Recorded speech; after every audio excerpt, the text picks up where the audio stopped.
Oke, kita semua tahu kan artificial intelligence atau AI ini lagi ngebentuk ulang dunia kita.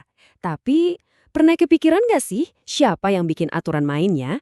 Nah, kali ini kita bakal bedah habis-habisan rencana ambisius Uni Eropa buat nentuin masa depan AI. Mereka punya pendekatan unik nih yang mereka sebut keunggulan dan kepercayaan. Dan inilah dia, kitab sucinya bisa dibilang gitu ya. Dokumen yang jadi pusat perhatian kita, buku putih dari Komisi Eropa. Jangan bayangin ini dokumen teknis yang ngebosenin ya. Anggap aja ini blueprint mereka untuk AI. Isinya tuh lebih dari sekedar aturan, tapi juga pernyataan soal nilai dan visi mereka untuk masa depan. Nah, ini dia pertanyaan intinya. Kelihatannya simpel tapi penting banget. Di tengah-tengah perang AI global ini, siapa sih yang bakal nulis aturan mainnya? Siapa yang bakal jamin kalau teknologi ini benar-benar buat kebaikan kita semua, bukan sebaliknya? Nah, disinilah Uni Eropa coba ambil peran. Oke, jadi begini alur pembahasan kita. Pertama, kita lihat dulu plus minusnya AI. Terus, kita dalami strategi dua pilar dari Uni Eropa. Gimana caranya jadi unggul, tapi juga bisa dipercaya. Abis itu, kita fokus ke apa sih yang dimaksud AI beresiko tinggi. Dan terakhir, kita lihat dampaknya buat dunia. Simple kan? Oke, kita mulai dari yang pertama. Kenapa sih pendekatan ini penting banget? Gampangnya gini, AI itu sekarang ada di persimpangan jalan. Di satu sisi, potensinya luar biasa besar, tapi di sisi lain risikonya juga nggak main-main. Coba deh kita lihat, dilemanya tuh kelihatan jelas banget. Bayangin, di satu sisi, AI bisa bikin diagnosis medis jadi jauh lebih akurat, pertanian lebih efisien, macam-macam lah. Tapi, di sisi lain, ada ancaman yang nyata banget. Algoritma yang ternyata bias, keputusan yang kita nggak ngerti gimana prosesnya, kayak kotak hitam aja gitu, sampai penyalahgunaan buat kejahatan. Ngeri juga kan?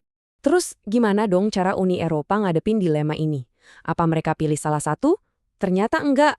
Mereka nggak cuma fokus ke inovasi atau cuma ke aturan. Sebaliknya, mereka mencoba menyeimbangkan keduanya. Pakai strategi dua pilar yang sama-sama penting. Gaspol inovasi, tapi risikonya juga dikelola dengan baik.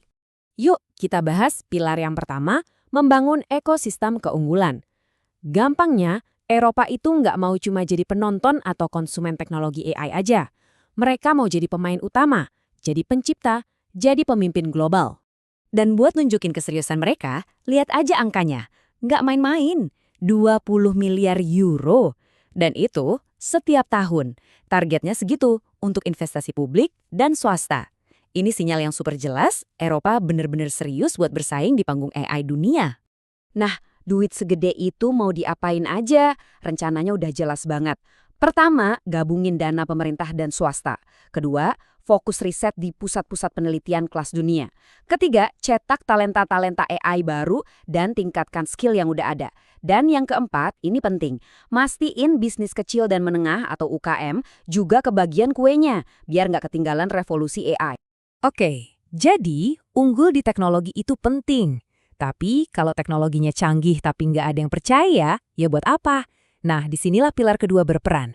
Namanya, menciptakan ekosistem kepercayaan. Caranya, lewat aturan main yang kuat dan jelas.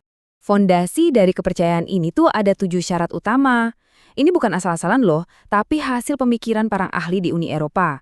Intinya, setiap sistem AI yang mau dianggap terpercaya harus patuh sama prinsip-prinsip ini.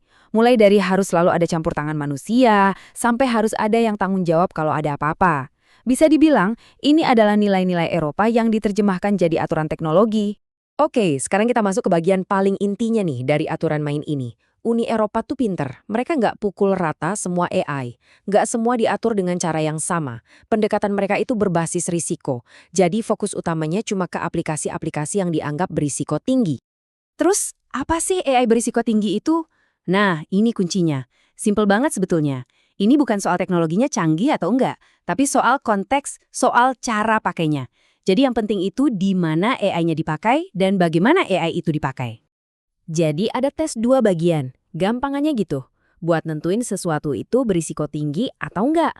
Pertama, dia harus dipakai di sektor yang krusial, misalnya kesehatan, transportasi, atau energi. Kedua, cara pakainya juga harus berisiko tinggi. Contohnya gini deh biar gampang. Software AI buat diagnosis penyakit di rumah sakit, jelas itu berisiko tinggi. Tapi kalau software AI buat atur jadwal janji temu dokter di rumah sakit yang sama, nah itu enggak. Nah, kalau sebuah sistem AI udah dicap berisiko tinggi, dia nggak bisa langsung dijual gitu aja di Eropa. Ada PR yang harus dikerjain dulu. Ada aturan super ketat yang harus dipatuhi. Misalnya data latihannya harus berkualitas, nggak boleh bias, terus dokumentasinya harus jelas, biar bisa dilacak. Dan yang paling penting, harus selalu ada manusia yang bisa ngawasin dan ngambil alih keputusan kalau perlu. Ada satu teknologi yang dapat perhatian khusus dari Uni Eropa nih, yaitu identifikasi biometrik jarak jauh. Contoh paling gampangnya, teknologi pengenalan wajah di tempat umum. Nah yang kayak gini, otomatis langsung dianggap berisiko tinggi. Nggak peduli dipakai di sektor mana. Ini nunjukin kalau mereka ekstra hati-hati sama teknologi yang dampaknya bisa gede banget ke hak-hak pribadi kita. Oke, kita udah lihat dua pilarnya, promosi inovasi dan aturan yang ketat. Jadi, apa artinya semua ini? Pendekatan unik ini ternyata punya dampak yang besar banget loh. Bukan cuma buat Eropa, tapi buat kita semua di seluruh dunia. Nah, ini dia bagian yang paling powerful-nya. Aturan ini tuh nggak cuma buat perusahaan Eropa. Siapapun, perusahaan dari negara manapun, kalau mau jualan produk atau layanan AI di pasar Uni Eropa yang gede itu, ya harus ikut aturan ini. Nggak ada pilihan. Fenomena ini sering disebut efek Brussels, di mana aturan yang dibuat di Eropa akhirnya jadi standar buat seluruh dunia. Pada akhirnya, semua aturan, semua investasi ini muaranya ke satu visi utama yang tertulis di buku putih itu. Tujuannya bukan cuma jadi nomor satu di bidang teknologi, tapi yang lebih penting jadi pemimpin dalam menciptakan AI yang, nah ini dia kutipannya, berpusat pada manusia, etis, berkelanjutan, dan menghormati hak-hak, serta nilai-nilai fundamental. Dan ini membawa kita ke pertanyaan terakhir yang paling menarik. Apakah buku aturan AI ala Eropa ini bakal jadi standar global? Apakah pendekatan mereka yang menggabungkan kekuatan pasar dengan aturan berbasis nilai ini bakal dicontoh sama seluruh dunia? Ya, cuma waktu yang bisa jawab. Tapi satu hal yang udah pasti, kemanapun arah perdebatan masa depan AI, visi dari Eropa ini udah pasti jadi pemain utamanya.